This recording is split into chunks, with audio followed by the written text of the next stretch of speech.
کہ اچانک ایک جگہ پر میری طبیعت خراب ہو گئی۔ میرا سر بھاری رہنے لگا اور مجھے ایسا محسوس ہوا جیسے ابھی الٹی آ جائے گی۔ مجھے لگا شاید میری طرف کوئی خوشخبری ہے۔ میں نے اسی لیے ڈاکٹر کو بھی چیک اپ کروایا، لیکن ڈاکٹر نے کہا کہ ایسا ابھی کچھ بھی نہیں ہے، آپ کی طبیعت کسی اور وجہ سے خراب ہو سکتی ہے۔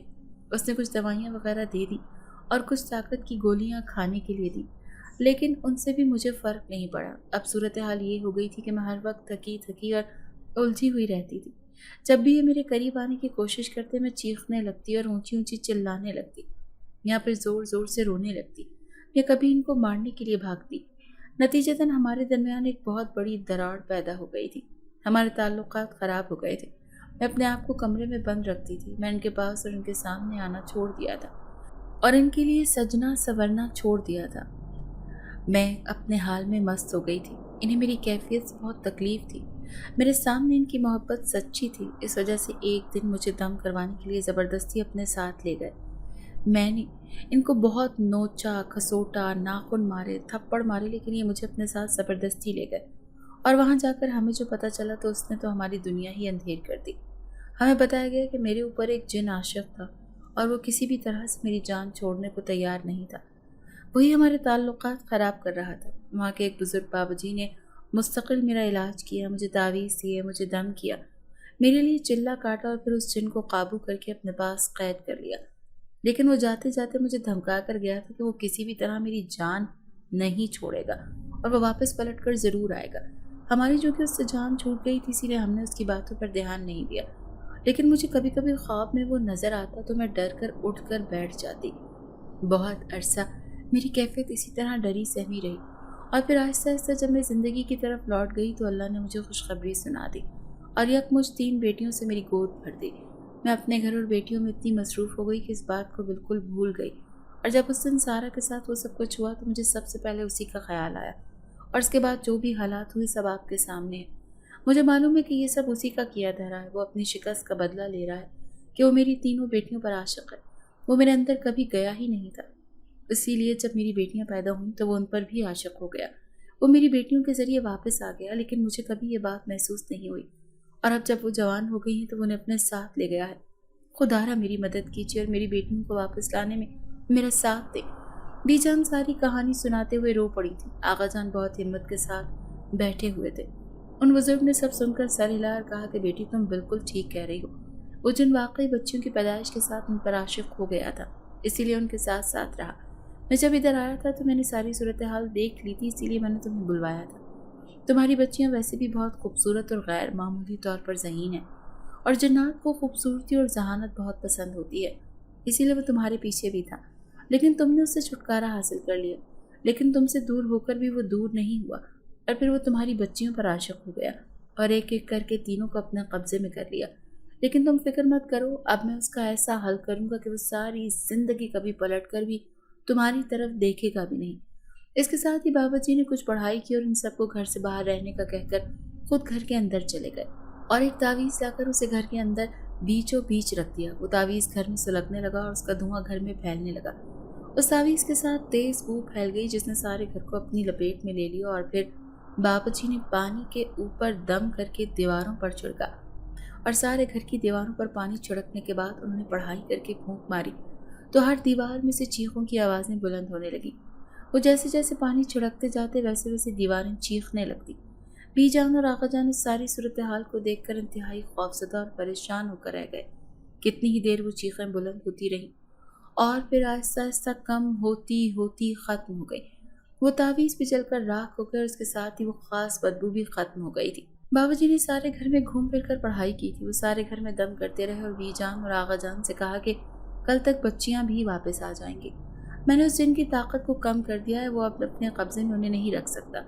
جیسے ہی بچیاں واپس آئیں گی تو میں اسے قابو میں کر کے بھسم کر دوں گا، کیونکہ اب بچیاں اس کے پاس ہیں تو میں اسے بھسم نہیں کر سکتا، ورنہ وہ ان کی واپسی کا دروازہ بند کر دے گا۔ جب میں اسے ختم کر دوں گا تو پھر تم لوگ آرام سے اپنی زندگی جی سکتے ہو۔ بابا جی نے آغا جان اور بی جان کو تسلی دی اور وہاں سے چلے گئے۔ وہ ساری رات بی جان اور آغا جان پر بہت بھاری گزری۔ وہ ٹی وی لاؤنج میں ہی بیٹھے رہے اور ایک لمحہ بھی نہ سو پائے۔ صبح شاید فجر کے وقت اچانک کمرے کا دروازہ کھلا اور وہ تینوں باہر نکلی